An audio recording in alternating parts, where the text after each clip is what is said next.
Écoutez, vous autres, les fâchés qui n'êtes pas fachos, à la fin, où ça vous mène cette histoire d'essayer de porter cette femme au pouvoir?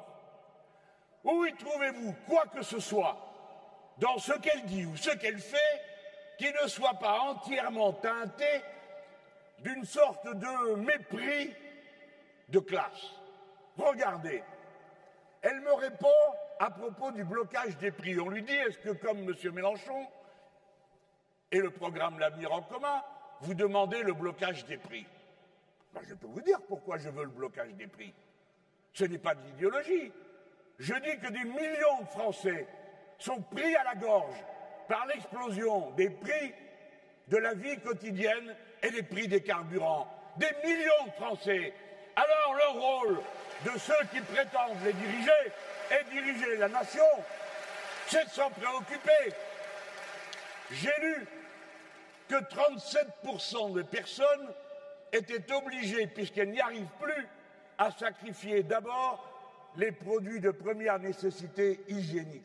Autrement dit, pris à la gorge comme ils le sont, ils sont obligés de mettre en cause quelque chose d'essentiel pour chaque personne, quel que soit son statut social ou ses convictions, c'est-à-dire sa dignité, le respect qu'il attend qu'on lui porte, puisque lui-même, elle-même se respecte assez pour faire ce qu'il faut faire dans ce domaine. C'est simple à comprendre. Le rôle des dirigeants est de regarder par où passer pour sortir de cette impasse. Voilà pourquoi je propose le blocage des prix. Et je dis, si vous m'élisez, je bloquerai les prix le lendemain. Parce que c'est nécessaire. Pas parce que seulement je leur ai dit. Alors que me répond Madame Le Pen? Ah non, non, non, elle est réaliste, vous comprenez? Elle dit, ah, mais si vous baissez les prix et que celui qui vend le pétrole ne rentre pas dans ses frais, eh bien il va le vendre ailleurs. Je rêve. Tout le monde sait que l'augmentation du prix du pétrole est une spéculation. Et quoi? Elle a peur que l'Arabie saoudite ne rentre pas dans ses frais, qui pourrait sur un claquement de doigts produire 4 millions de barils supplémentaires s'il le voulait, mais elle ne le veut pas. Tout ça est absurde. Mais je veux lui dire, si vous voulez faire le bon élève de classe de première dans la branche éco, ben tâchez au moins de dire des choses qui soient crédibles. Ne répétez pas aussi bêtement une vision de l'économie qui est celle d'une épicerie et pas du premier commerce mondial, de la première masse de dollars qui circule, le pétrole. Non, ils rentrent dans leurs frais, vous inquiétez pas pour eux, Madame Le Pen. Mais les gens, pourquoi vous en parlez pas des gens qui, eux, subissent le prix de cette spéculation? Je commence à comprendre pourquoi elle n'était pas là à l'Assemblée nationale le jour où on a déposé la proposition de loi sur le blocage des prix que je défendais au nom du groupe parlementaire insoumis. Alors dites-moi voir à quoi ça vous sert de porter au pouvoir ou d'essayer de le faire quelqu'un qui est à ce point éloigné des préoccupations de votre vie la plus élémentaire. Quand il est question de pouvoir d'achat, elle prend un air pincé et elle dit « je rends leur argent aux Français ». Pardon, de quoi parlez-vous? Elle dit que si les patrons vous augmentent, c'est la mode en ce moment. Macron dit si les patrons vous donnent 6 000 €, je suis d'accord. C'est sa proposition. Ah mais c'est pas lui qui les donne. Donc il dit aux gens, débrouillez-vous pour aller leur prendre 6 000 €. Eh bien elle, c'est pareil. Si les patrons veulent vous augmenter, les grands patrons bien sûr, eh bien nous les encouragerons par des primes. Mais qu'est-ce que c'est que cette histoire?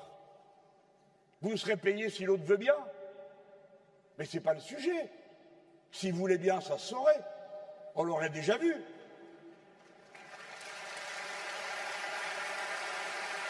Y compris les 5 personnes qui possèdent autant que 27 millions, y compris la poignée de milliardaires qui, regardez comme c'est bizarre, a retrouvé dans l'augmentation de son patrimoine pile poil la somme qui a été déversée par l'État pour contrebalancer les effets économiques de la crise de la Covid. Vous avez bien suivi, les gens, ils vous ont parlé de ruissellement. Vous versez, ça coule. Et à la fin, c'est censé couler sur vous. Mais ce n'est pas un ruissellement qu'il y a eu, c'est un aspirateur. Et tout, ramener tout dans leur poche à eux. C'est ça qui s'est passé.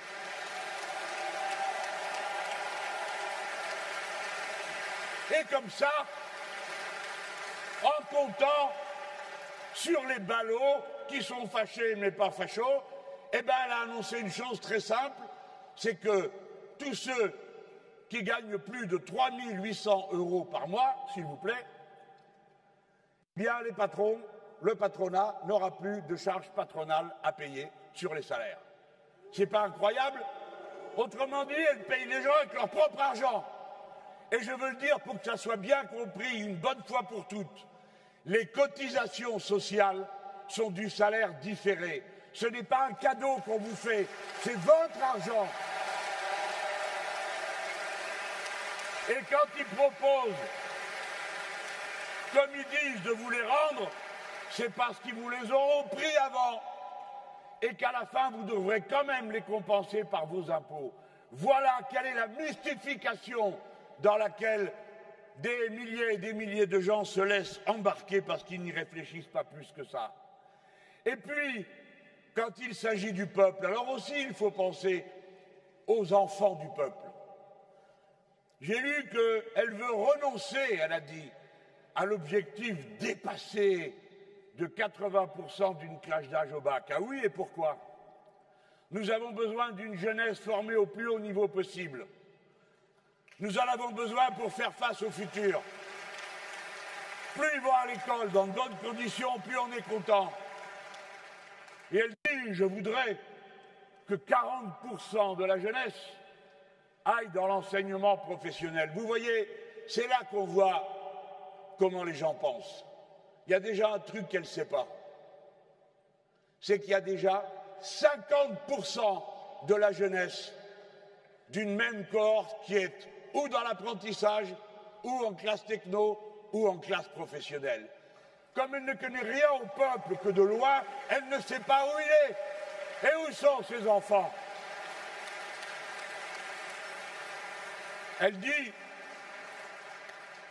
ils veulent faire sortir les gens le plus tard possible pour aller au travail. Pas moi, dit-elle. Eh bien moi, Mélenchon, oui. Je suis pour qu'on aille le plus tard possible au travail parce qu'avant, il y a besoin que le niveau monte, monte, monte et monte sans cesse pour faire face aux besoins de la technique de notre temps.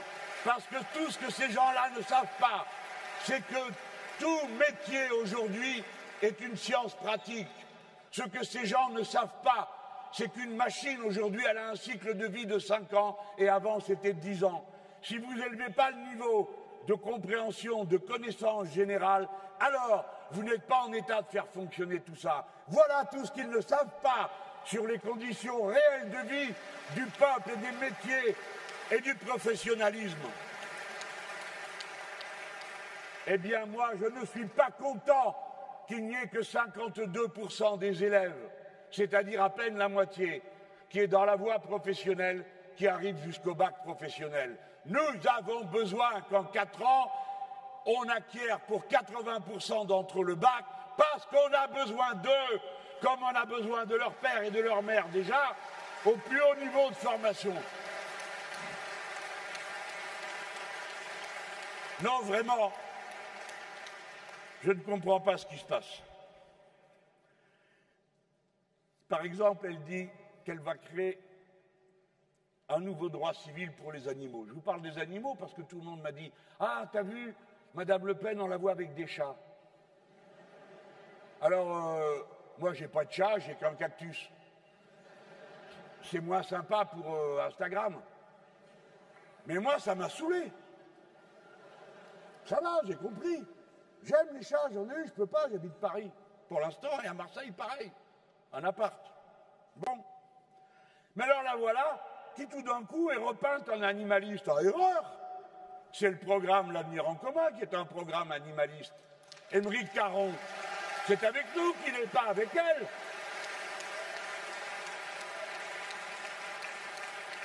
Alors elle veut créer un nouveau droit civil pour les animaux.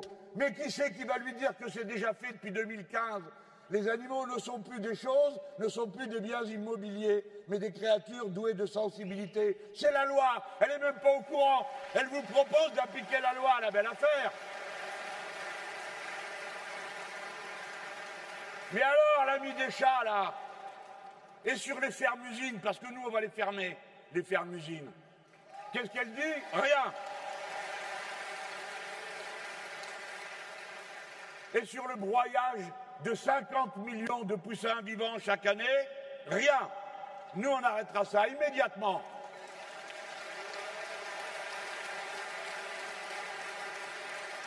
Et sur les élevages en cage, et sur les chasses cruelles, rien. Alors maintenant, j'ai compris pourquoi elle était absente lors de l'examen de la loi sur la maltraitance animale, la dame qui aime les chats. Mais je ne veux pas me moquer d'elle, ce n'est pas mon sujet.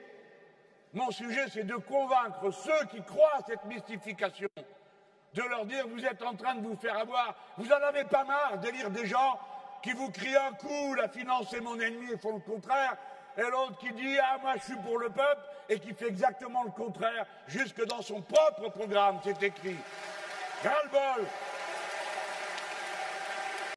Regardez bien, écoutez, est-ce que vous y trouvez votre compte? Madame Le Pen, elle est députée à l'Assemblée nationale. Il y a un débat sur les retraites. Pendant 1 mois et demi, on a bien guerroyé. Et à la fin, pchouf, le projet de loi sur les retraites, il a été enterré. Eh bien, son nom n'apparaît pas une seule fois dans les comptes rendus. Elle ne s'en est pas mêlée une seconde. Ni en commission, même quand on n'est pas membre, on peut y aller. J'y suis allé, je suis membre d'une autre commission. Ni en plénière. Jamais. Qu'est-ce que vous avez à dire de quelqu'un quand il se discute des retraites, qui se propose de vous y envoyer jusqu'à 67 ans et qui n'a pas idée de venir quand ça se parle, quand ça se discute? C'est une honte. Absente sur la proposition de loi pour rétablir l'impôt sur la fortune, nous le rétablirons. Absente sur la proposition de loi qui propose de taxer les profiteurs de crise, nous la ferons voter. Absente sur la proposition de loi des Insoumis pour la nationalisation des autoroutes, nous nationaliserons les autoroutes.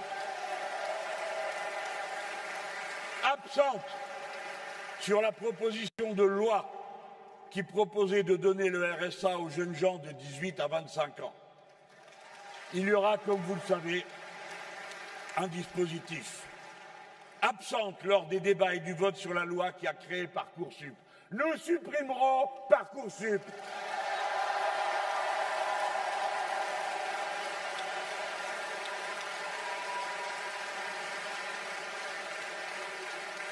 Madame Le Pen, parce qu'elle est madame, devrait avoir une sensibilité plus aiguë sur certaines questions. Eh ben non.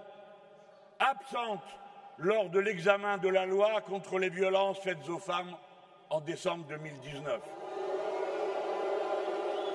Absente le jour où le groupe La France Insoumise a fait adopter à l'unanimité de l'Assemblée nationale la loi reconnaissant l'endométriose comme une maladie de longue durée. Absente le jour où a été proposé au vote le référendum d'initiative citoyenne dont l'idée est venue des ronds-points et des gilets jaunes. Et j'en profite pour rappeler, alors qu'elle a dit qu'elle était contre, que si c'est nous qui dirigeons ce pays, tous les gilets jaunes, comme les syndicalistes, comme les écologistes condamnés, seront tous amnistiés.